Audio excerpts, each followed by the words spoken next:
Eagles fans, this should be a fun one, as you guys had a very interesting draft class in 2020. But let's get it started right away with the first round, 21st selection, Jalen Reagor, wide receiver out of TCU. I didn't like it. I gave it a B minus. I think, in my opinion, whether Reagor is good or not, I do not think it was worth it for this team to take a gamble when there were other playmaking wide receivers available where you thought, okay, they had proven themselves a little bit better. So especially last year when the Eagles just had no wide receivers at the end of the year. So I would have liked to seen a little bit more of a sure thing pick from Philadelphia, but more on Reagor. I think I call him a gamble because of the way he is put together.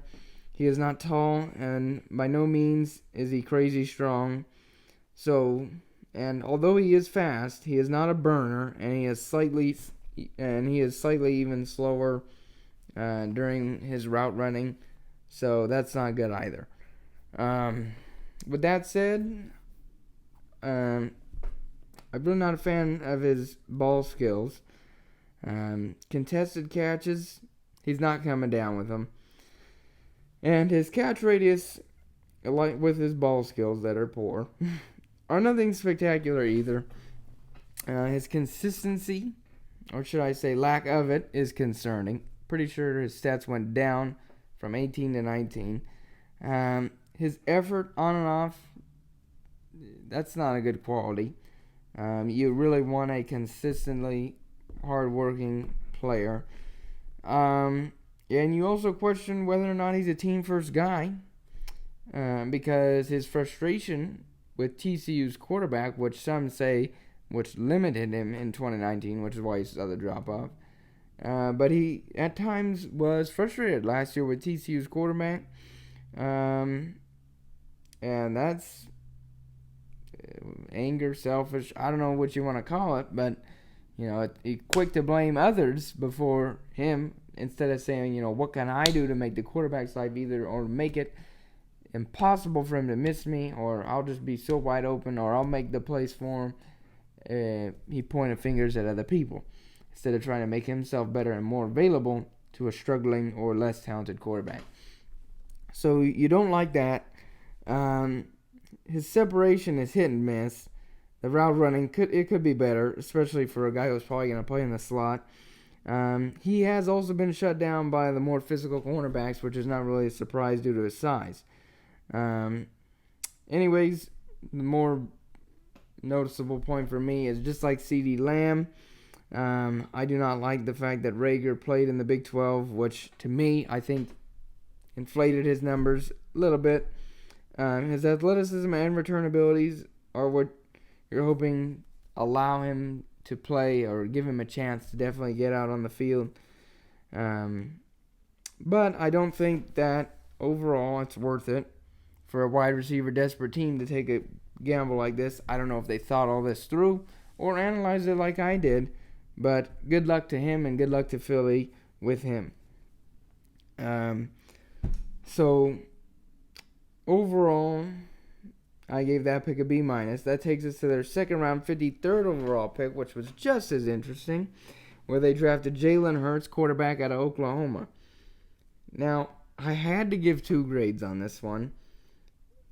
There's the grade of the Eagles selecting him, D. There's a grade of Hurts, and if he was drafted by some other teams, A minus. So let's talk about it. I can't imagine that this pick set well with Wentz. I can only imagine what he was thinking. He may have put on a happy face on TV and said, "Yeah, we talked about it. It was all good." I can't imagine that was his actual reaction. Wentz to me is more of an average leader and doesn't seem like he befriends everybody in the locker room, whereas Hurts is one of those guys. People, they just come cling to him. I mean, he's just a natural born leader, fun to be around, good to be around. He's team first. just a likable figure. So, but more on Wentz. I've never really sold on Wentz, and especially since he got injured, I don't really think he's ever been the same. So, from the get-go, I thought Philly should have traded Wentz after that Super Bowl year, stuck with Foles, maybe using one of the picks they either got from trading Wentz or just had. They could have drafted somebody that could have developed for a year or two before Foles. I think he would have played after the Super Bowl maybe 3 or 4 more years. I definitely don't think he's got many years. I think he would have rather retired an Eagle 2 years earlier than now he's traveled on all these teams, gotten injured, and it's been a mess for his career. So, say what you want about Foles and how he's played elsewhere, but I know how he plays when he's in Philly, and the team really got around him. They got rid of him, though, to protect their future in Wentz, and it was interesting. And I think, they kind of went all in with Wentz, and after trading Foles and getting rid of him, the Eagles just turned to mediocrity last year. To me, Wentz seems like an emotionally weak person. That's why I think they had to get rid of Foles. I think, I think he's always thinks too much about how people feel about him, think about him. And he's not football and team first all the time. I don't even think he doesn't have excellent leadership skills. And I don't really think, despite what people say, I don't actually think Wentz gets along with everybody in the Eagles locker room, which is going to be very opposite of Hurts. They just added somebody with exceptional leadership skills and somebody that Eagles players will just really get along with from the beginning. I think Wentz will only be more upset and distracted by Hurts' presence, especially as he gains in popularity with the Eagles players. And I hope it doesn't affect Wentz too much, but I feel it, and I know it'll get to him and probably cripple his playing abilities. But more on Wentz, I think he's a very complete dual threat. More so than some of the other scrambling quarterbacks in this league that have been drafted in the last decade or so. And I think he's a great competitor. He's only had 4 losses in his NCAA career. And I love his work ethic, which it really shows, how hard he worked to improve his passing.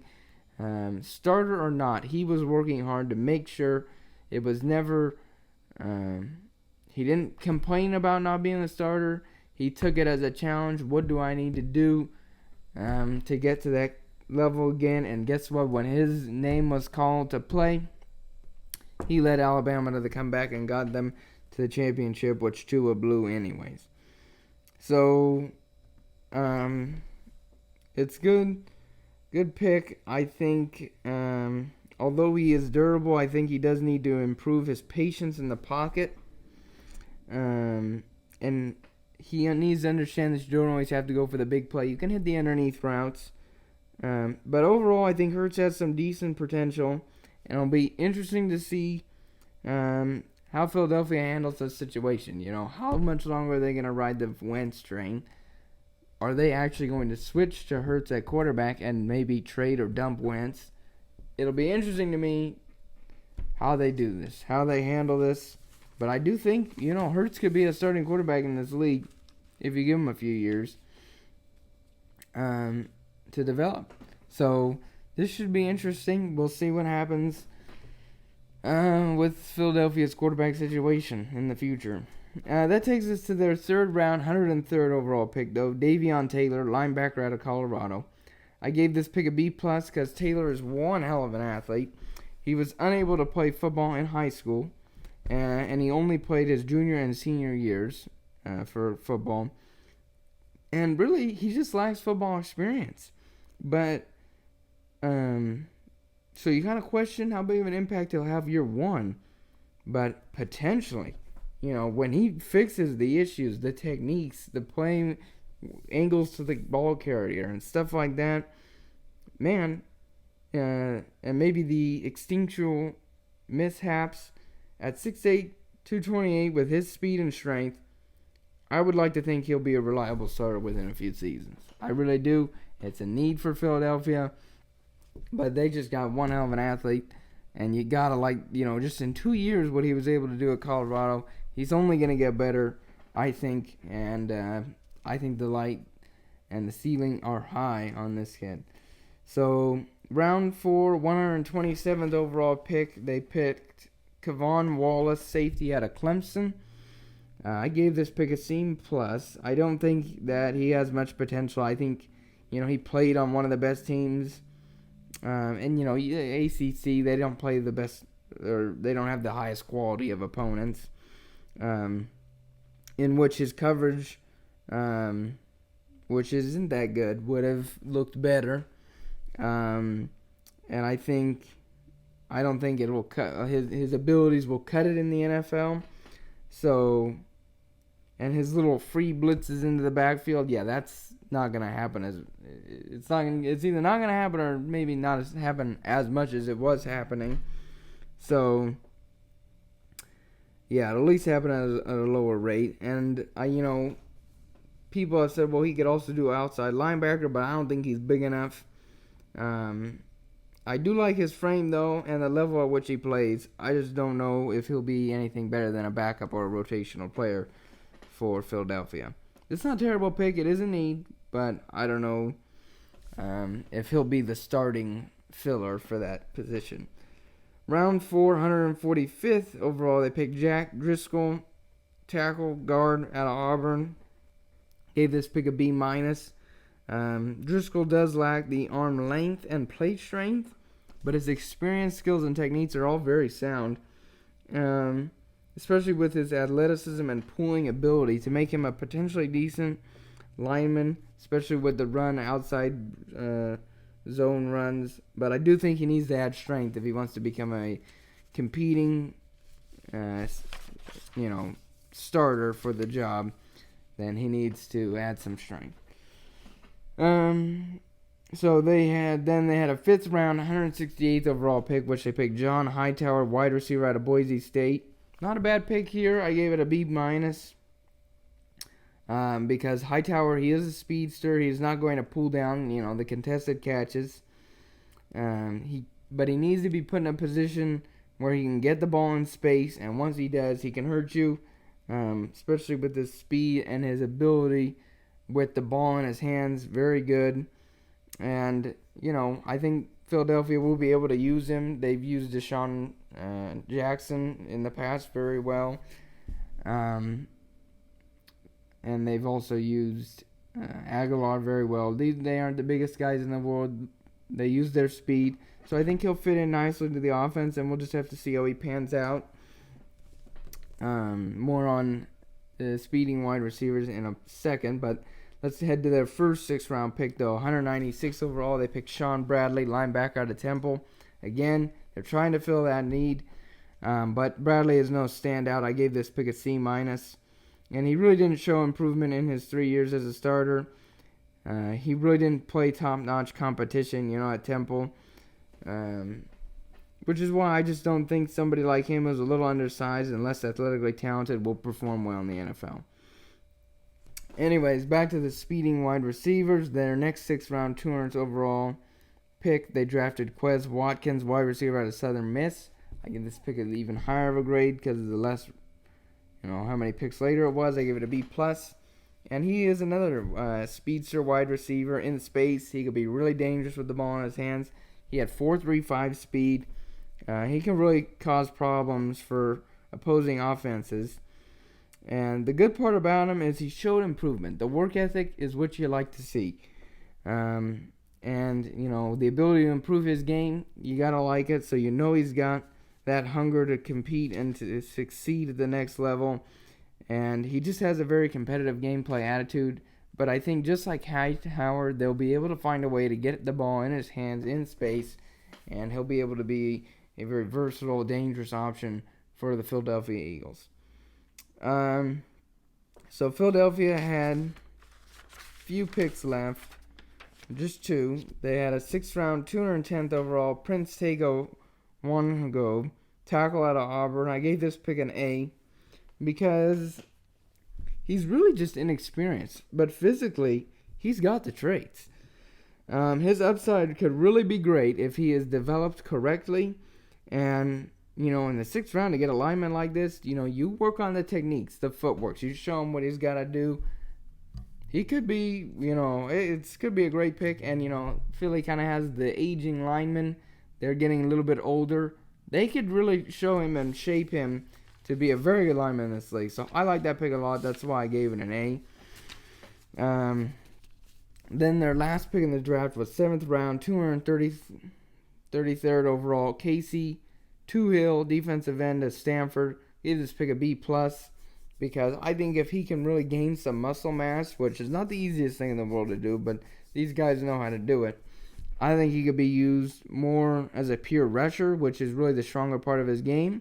So I think there's a lot to like about this pick in the 7th round. So that's why I gave it a B+. There is some potential there. Overall, for Philadelphia, I gave them a B. They had good and bad picks. They did address their needs, and they also took care of some of their bigger ones. They did make some interesting selections, as we talked about. And of all the draft classes, I think Philly might have one of the more we have to wait and see what's going to happen kind of anticipation with their guys. So overall, just right now, we're giving it a B. It could be much higher. It could be much worse. We'll see what kind of impacts some of their picks are going to have in the locker room. And very interesting drafting for Philadelphia, so we will see how it turns out for them.